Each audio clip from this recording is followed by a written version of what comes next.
Со користење на петарди на ризик се става и здравјето и паричникот. Казни и на оние кои купуваат и на оние кои продаваат им се закануваат преку дури 3 закони, а казните се движат од 200 до 500 евра. Секторот за внатрешни работи Штип ги известува граѓаните дека неовластената употреба на пиротехнички средства е казнива согласно Законот за прекршоците против јавниот ред и мир, Законот за заштита од експлозивни материи и Кривичниот законник.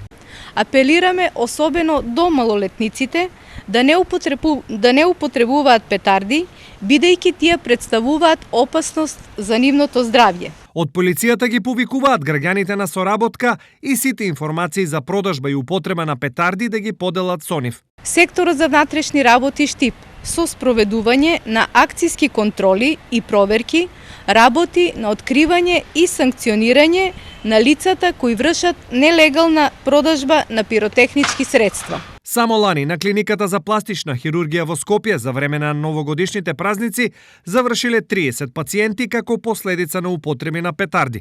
Најголем дел од нив биле адолесценти, а дел од повредите морале да се третираат и со ампутации. Ова е сериозно предупредување дека неколку минутната забава може да доведе и до траен инвалидитет.